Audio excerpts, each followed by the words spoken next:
ఇక సర్పంచ్ పదవి కోసం కూతుర్ని చంపేశాడు. ఎన్నికల్లో అడ్డొచ్చిన ముగ్గురు పిల్లల నిబంధన నిజాం సాగర్ కెనాల్లో పెద్ద కూతురిని తోసేసిన తండ్రి. అమ్మ, ఎంత బాధాకరమైనటువంటి విషయము.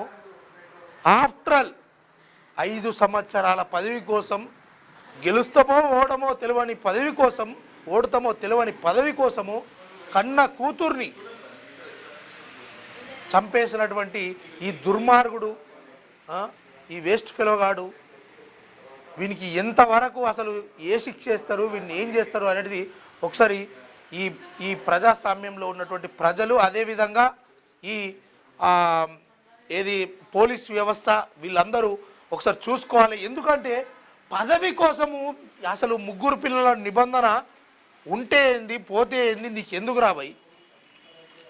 ఇలాంటి పరిస్థితుల్లో నువ్వు బిడ్డను చంపేసినవి రేపు పొద్దుగాల ప్రజలను ఉద్ధరిస్తావు.